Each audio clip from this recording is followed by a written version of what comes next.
കിട്ടൂടാ, ഇപ്പൊ കിട്ടും. നമസ്കാരം മൃണാൽ.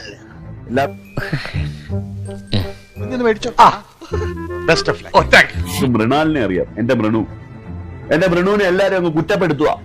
എന്റെ മൃണു ഒരു ഹോട്ടൽ തുടങ്ങി. എന്റെ മൃണുവിന്റെ ഹോട്ടലിൽ കയറി എല്ലാരും അങ്ങ് പോക്കൃത്തരം പറയുക.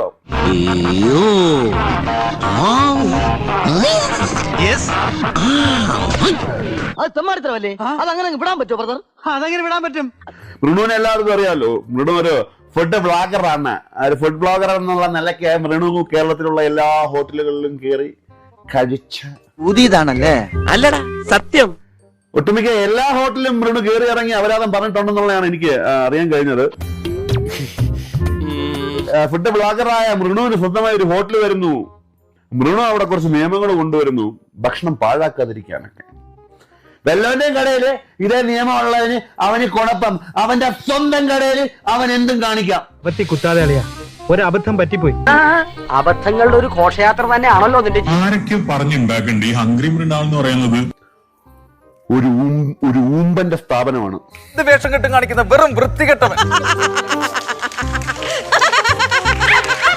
പൈസ ചെലവാക്കാൻ ഭയങ്കരമായിട്ട് ആഗ്രഹിക്കുന്നവരുടെ സൗകര്യത്തിലേക്കായിട്ട് ഇപ്പൊ ഗ്രേപ്പ് ജ്യൂസ് മേടിച്ചു. സ്ട്രോ അതിന്റെ കൂടെ കിട്ടൂല. ഒരു ഉറുപ്പ്യ കൊടുത്ത സ്ട്രോ വേറെ മേടിക്കണം. വാവ്, ഇത് കൊള്ളയാണ്, തട്ടിപ്പാണ്, പകൽ കൊള്ളയാണ്.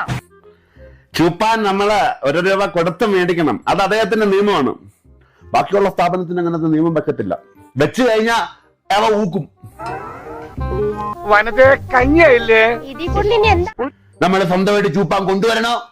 നിങ്ങളുടെ കടയിൽ നിന്ന് ചൂപ്പാൻ തരത്തില്ലയോ? അവന്റെ കട 1 രൂപയ്ക്ക് ചൂപ്പാൻ മേടിച്ചാൽ മതി. നിയമം.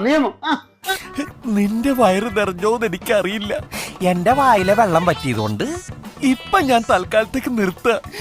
പോട്ടട പാട്ടിയുടെ തേണ്ടിയുടെ മോനെ പട്ടിച്ചെന്റെ ഫർണാൻ. എനിക്ക് എന്തിന്റെ കേടായിരുന്നു? നീ എന്നെ ആക്കല്ലോ. എങ്ങട് എല്ലാവർക്കും സന്തോഷമായല്ലോ? എനിക്ക് സന്തോഷമായി. എല്ലാവർക്കും പിരിഞ്ഞു പോവാം.